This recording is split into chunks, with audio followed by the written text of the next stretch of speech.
छत्तीसगढ़ में 2023 विधानसभा चुनाव का समापन हो चुका है, जिसमें भाजपा ने 54 सीटों के साथ में छत्तीसगढ़ में सरकार बनाने जा रही है।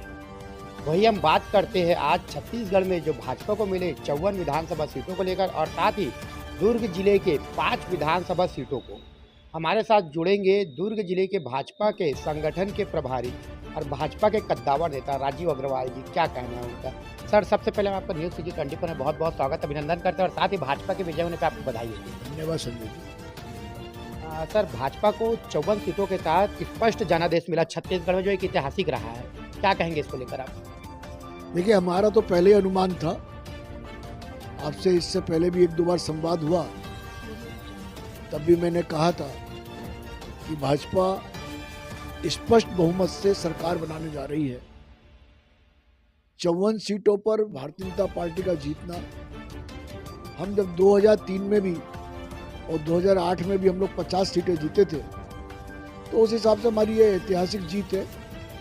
ये हमारे सभी कार्यकर्ताओं की जीत है और हमारे जिस प्रकार हमारे यशस्वी प्रधानमंत्री सम्मानित श्री नरेंद्र भाई मोदी जी ने हमारा मार्गदर्शन दिया, और ये एक तरीके से मोदी जी की गारंटी की जीत है।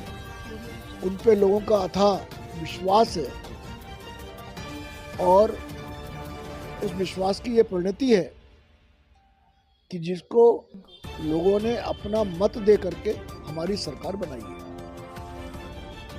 जहां तक दुर्ग जिले का आपने सवाल किया, दुर्ग जिले में 5 सीटें हैं। अभी तक हमारी इन 5 सीटों में एक भी सीट हमारी पास नहीं थी, और दुर्ग जिला हॉट जिला के रूप में माना जाता है, जहां से मुख्यमंत्री आते थे, गृह मंत्री आते थे, कृषि मंत्री आते थे, पीएचई मंत्री आते थे, और पूर्व मुख्यमंत्री मोतीलाल वोरा के सुपुत्र श्री अरुण वोरा जी की सीट थी।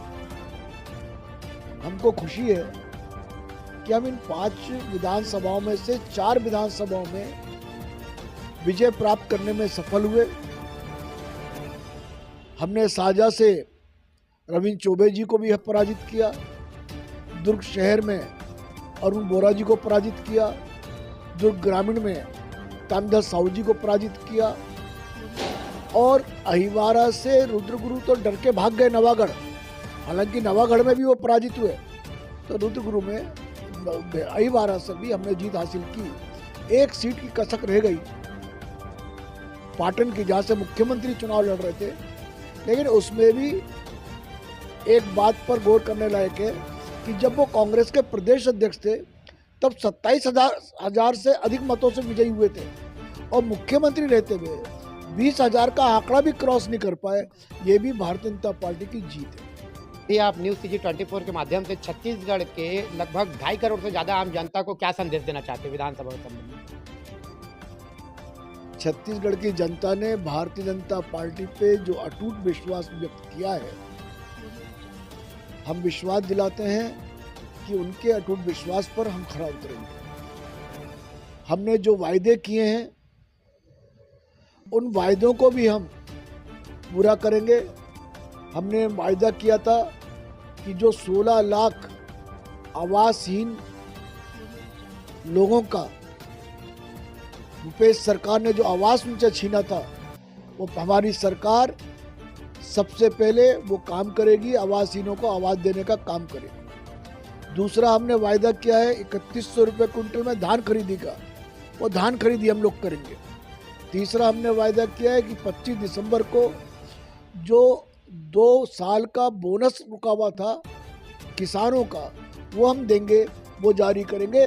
तो आप देखेंगे दिसंबर के अंदर ही 3 वायदे भारतीय जनता पार्टी के पूरे होते हुए आपको दिखेंगे।